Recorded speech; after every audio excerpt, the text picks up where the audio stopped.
जय Hind. Wealth technical में आपका स्वागत है। यह video share market learning purpose बनाई जा रही है। सबसे पहले डिस्क्लेमर, यह मार्केट बहुत ही रिस्की है और इसमें काम करने से पहले आपको इसको समझना सीखना बहुत ज़रूरी है, तभी इसमें काम करें, नहीं तो आप इसमें बहुत ही ज़्यादा लॉस कर देंगे और यह आपके लिए अच्छा नहीं रहेगा, क्योंकि यदि आपका लॉस ज़्यादा हो गया तो आप कभी प्रॉफिट में जल्दी से नहीं आ पाएंगे। इसलिए सबसे पहले सीखना और उसके बाद इसको करना। यह वीडियो उन सभी के लिए है जो इस मार्केट में नया हो, इस मार्केट में पुराना हो और थोड़ा अभी लॉस में भी हो, और लास्ट है पुराना हो फिर भी लॉस में हो, वो इस वीडियो के लिए इससे लाभ उठा सकते हैं। क्यों? क्योंकि हमने इसमें 21 दिन का चैलेंज रखा है, जो कि इसमें कुछ रूल्स हैं, उनको मानते हैं, यदि हम उसके हिसाब से हम काम करते हैं तो आप अगर आप उसी हिसाब से करेंगे तो आप प्रॉफिटेबल होंगे। लेकिन इन शर्तों को, इन रूल्स को मानना बहुत ही जरूरी है। अभी ये हमारा 10वां दिन है, जिसमें हमें ट्रेड टोटल 3 टाइम ले सकते हैं मैक्सिमम, उससे कम रख सकते हैं, ज़्यादा नहीं। लोड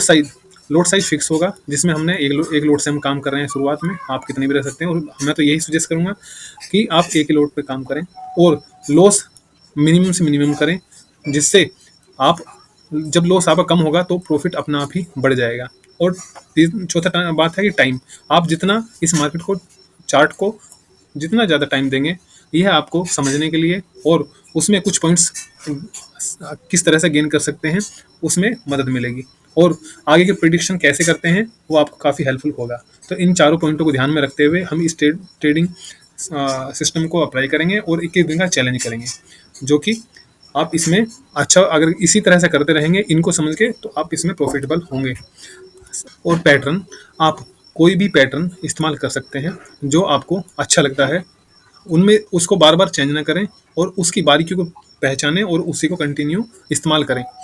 दूसरा, बार बार चेंज करने से आप उसकी साइकोलॉजी को भूल जाएंगे और वो आपको फिर प्रॉफिटेबल, दूसरी अगर आप चेंज करते हैं तो फिर आपको इनिशियल से स्टार्ट करना पड़ेगा, जो कि आपने सीखा होगा पहले पैटर्न पे, वो आपको काम नहीं आएगा। और नेक्स्ट जो पैटर्न होगा, पहले आप एक पैटर्न पे अच्छे से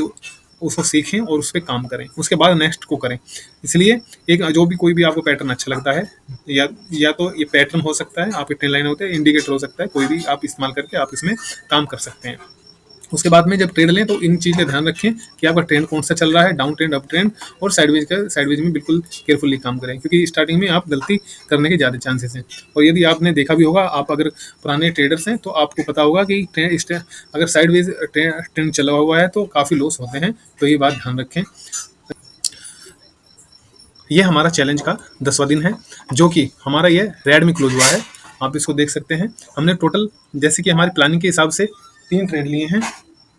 1, 2 और 3, जिसमें लोड साइज भी फिक्स है हमारा 15, इससे ज़्यादा हमने इसको बढ़ाया नहीं है। और जब तक आप यदि चैलेंज कर रहे हैं तो ये फिक्स कर दें कि हमें चैलेंज के हिसाब से ही वो काम करना है, बिल्कुल बढ़ाना नहीं, घटाना नहीं, चाहे लॉस कितना भी हो या प्रॉफिट हो, लॉस हो, ये ध्यान रखें कि जो हमारा प्लान है उसी के हिसाब से चलें। ट्रेड 3 तो 3, 2 जो आपने प्लान किया है उसके हिसाब से ही काम करें। जो कि हमारा पहला जो ट्रेड था 9.17 पे लिया था और उसने 14 रुपये बढ़िया अच्छा प्रॉफिट दिया, और 210 रुपये का उसमें प्रॉफिट हुआ था, जिसमें गुड अच्छा ट्रेड था। और प्राइस, ये जो ट्रेड लिया हुआ है, ये प्राइस चार्ट के हिसाब से थोड़ा सा उसको देखते हुए काम किया था। क्यों? क्योंकि जो हमारा ने बैंक निफ्टी का जो पहला फर्स्ट मिनट की जो कैंडल थी, वो एक इस तरह से रेड कैंडल बनी थी, और ये जो हमारे प्राइस चार्ट पे भी सेम ही कैंडल बनी है, लगभग रेड बनी है, और डाउन में उसने क्लोज किया था। और जो हमारा बैंक निफ्टी वाला चार्ट है उस पर भी सेम ही किया था। लेकिन इसके बाद में जो सेकंड कैंडल बनी थी, ये इसमें रेड बननी थी और ये इसके अंदर बुलिश कैंडल बनना शुरू हो गई थी। इसका मतलब क्या था कि प्राइस ये मतलब उस पर शेयर्स आने शुरू हो चुके हैं, तो इसी वजह से हमने जो इसकी बाइंग होते होते हमने सेकंड पे ये 9:17 पे ट्रेड ले लिया, और यहाँ पे हमने लेने के बाद में उसके बाद 19,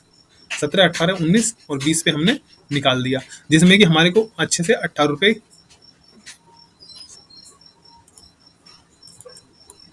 14 रुपये, जिसमें कि हमें 14 रुपये प्रॉफिट हुआ, और हमने उसको निकाल दिया, क्योंकि हमारे को यहाँ पे ये रेजिस्टेंस दिखाई देने लग गया था, क्योंकि इस कैंडल का रेजिस्टेंस आ रहा था, तो हमने उसको निकाल दिया। और सेकंड और थर्ड ट्रेड, जो हमारे आज के सेकंड और थर्ड ट्रेड थे, वो बहुत ही गलत तरीके से लिए गए थे, वो अकस्मात गलती से एक ट्रेड दब गया और उसके हिसाब से फिर हमने उसको जल्दी जल्दी निकाल दिया, क्योंकि हमारे को उसमें कोई प्लान ही नहीं और चार्ट भी नहीं लगा हुआ था, और उसके हिसाब से फिर दो दो रुपये में ही जैसे कम बढ़ती हुआ तो हमने उसको निकाल दिया, क्योंकि ये ऑलरेडी लिखा भी है, ये नो ट्रेड था, बट ये मिस्टेक से हमने ले लिया और इसमें 2 रुपये का लॉस हो गया तो हमने निकाल दिया। तो हमारे दो दो जो ऑप्शंस थे वो निकल चुके हैं, निकल चुके थे इसकी वजह से, जो कि गलती से हो गया। और तीसरे तीसरे वाला भी जो हमारा लिया था वो भी जस्ट मिस्टेक की वजह से ये उल्टा ही जो हमारा ट्रेड बन गया, क्योंकि इसमें लगा चार्ट में लगा हुआ था निफ्टी का और हमने लिया था बैंक निफ्टी का। ये तीन ट्रेड हमारे खत्म होने के बाद में हमारा जो आज का 10वां दिन था वो गलती से प्लस प्लस होने के बाद भी हमारा वो माइनस में हो गया, क्योंकि हमने 2 ट्रेड गलत कर दिए, जिसमें कि हमारा ब्रोकरेज और जो 29 रुपये का लॉस वो उसमें ऐड हो गया और उसमें हमारा नुकसान हुआ। ये हमारा आज का जो पोजीशन थी इस तरह से थी, 3 जो हमने ट्रेड लिए थे उसके थे, और 2 हमारे रेड में और 1 हमारा ग्रीन में क्लोज हुआ है। इसको आप देख सकते हैं, ये है हमारा जो 21 दिन का चैलेंज का अभी तक 10 दिन में से हमारे मैक्सिमम रेड में है, जिसमें 7 हमारे रेड में हैं और 7 हमारे रेड में हैं और 3 हमारे ग्रीन में हैं। तो अभी हमारे 50% पे भी हमारा जो ट्रेडिंग सिस्टम है नहीं है, और लेकिन हमारे जो सिस्टम जो हमारी प्लानिंग है, प्लानिंग क्या है कि हमने मैक्सिमम 3 ट्रेड लेना है, तो इसकी इसकी वजह से हम ज़्यादा बड़ा लॉस नहीं कर पा रहे हैं, नहीं कर रहे हैं, क्योंकि हमें पता है कि हमें जो ट्रेड मैक्सिमम लेने हैं वो 3 ही लेने हैं और लॉट साइज फिक्स है, नहीं तो यह बहुत बड़े बड़े लॉस हो जाते हैं। यदि आप इस तरह से फिक्स करके काम करेंगे तो आपको धीरे धीरे मार्केट अपने आप ही प्रॉफिटेबल बनाना शुरू कर देगी, यदि आपके पास कोई रूल्स और कोई सिस्टम आप बनाएंगे। अभी जैसे जैसे हमारा लॉस कम होता चला जाएगा, जैसे आज भी हमारा लॉस बिल्कुल मिनिमम था, वो गलती की वजह से वो हम नीचे की तरफ चार्ट दूसरा देख रहे हैं और प्राइस कहीं और जा रहा था, इसकी वजह से हमारा नीचे से मिस्टेक, ये प्राइस लॉस थोड़ा लास्ट वाली ट्रेड का बढ़ गया, नहीं तो हमारा वो भी अच्छा प्रॉफिट हो सकता था, जो कि हमने निफ्टी के चार्ट में देखते हुए बैंक निफ्टी का ट्रेड लिया था। इसलिए यदि आप रूल्स और रेगुलेशन के हिसाब से अपना रूल्स बनाएंगे और उसके हिसाब से काम करेंगे तो आप प्रॉफिटेबल होंगे। देखो हमारे अभी 7 दिन लॉस में होने के बाद भी इसमें 39 मतलब लगभग 4,000 उसमें हमारा लॉस है, जिसमें से अभी 10 दूनी 20 का मतलब 2,000 रुपये, 2,000 रुपये तो इसका ब्रोकरेज है इसमें, और 2,000 माइनस तो टोटल हमारा लॉस कितना होगा, टोटल 2,000 रुपये हमारा इसमें लॉस हुआ है। तो इस 2,000 यदि हम 4 दिन की ट्रेनिंग 2,000 में ले रहे हैं तो ये बहुत बड़ी बात है, और जैसे ही ये प्लस में आना शुरू होगा तो हमारा जो हम प्रॉफिटेबल होंगे और हमें मार्केट अच्छे से स्टेप बाय स्टेप सिखाएगा। Okay, thank you for watching this video, thank you.